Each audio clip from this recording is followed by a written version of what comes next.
Hi everyone, it's Sly here, and today I'm going to be talking about the sacred journey. Join me after the break.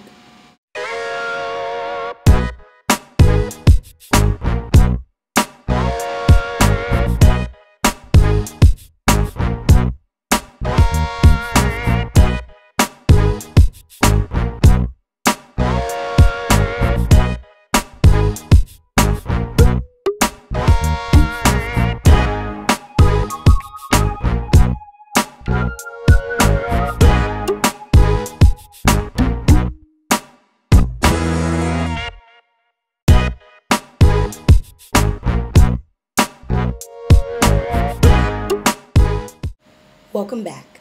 So today I want to talk to you about the sacred journey, which is my planner, calendar, slash journal, and kind of a mix of everything else.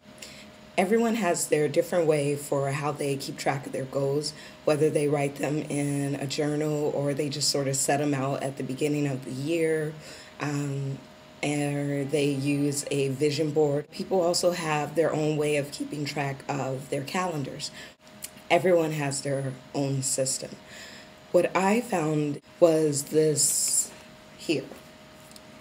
It is called The Sacred Journey Daily Journal for Your Soul. I've been using this planner for many years, and I find that it's the most holistic. Now, some people, instead of writing their goals down, use a vision board. Most recently, my mother, who is the founder of Do You Inc., held an event where about 15 women came together to do their vision board as a group. The women brought a board, then they brought a lot of magazines, as well as scrap paper, construction paper, glitter, and scissors. And then what they went through was to pick the things that are their goals. But they found those specific things and specific words in the magazines, and not just I want a new car, but the specific car that they wanted. And they glued them all together, they put it on their board. And the idea of this is that you put it up in your house and you see it each day. And each day you say your intentions and your affirmations, and you just keep it at the forefront of your mind. So what I use is The Sacred Journey. And this book, oh my goodness, just the introduction is about 34 pages. So it takes a while to do. It probably took me about 2 weeks of prep work to just start writing out some of the ideas I had for the year, to start articulating them. And you also want to go through, just read what she talks about. So what I like about it is that it's holistic for me. First thing that she has you write out is your heart calling. So I'll just read what my heart calling is. So I want to express myself authentically, intentionally, and artistically in everything that I encompass. I want to be surrounded by creative expressions, thoughts, actions, words, people, and experiences. I want to be surrounded by books, journals, papers, notes, history, and stories. I want to be gracefully violent in those I select for my inner circle. I want to live a sustainable life. I want to live a meditative life. I want to live an intentional life. I want to live a yogi life. I want to breathe deeply and play in the rain. I want to stay in the form of my higher self, always maintaining self-centeredness. I want to always remember the obituary of Todd Skinner. I want to live a life where there is peace if I died in any moment. And that's my heart calling. That's when I wake up, where do I see myself? How do I see myself? And no matter who I'm around or what I do, I want to encompass these things. Next thing that she has you write is your credo.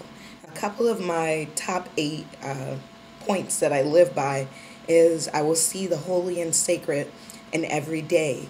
I will be fully present in every given moment. I will let my meditations translate into action. And those are just a couple of the top 8, but a couple of things I've added on at the bottom were I must live consistently according to my beliefs and take responsibility for my actions. I believe in a higher being, a powerful God that takes the form of every possible thing and even things I cannot imagine. The next part that she has you do is sort of write out your annual symbolism for the year. The best way that I can describe it is that, say you follow tarot cards. I don't see it as, oh, I pull the card of death and so it means I'm gonna die. It's not a direct translation into your life. For me, it serves as a guideline to process my thoughts through. The symbols that I use is the Book of Runes. I don't know if you've heard of that either, but it's what I use. You could actually buy a set of runes. They're symbols that are on rocks, or you could make your own runes.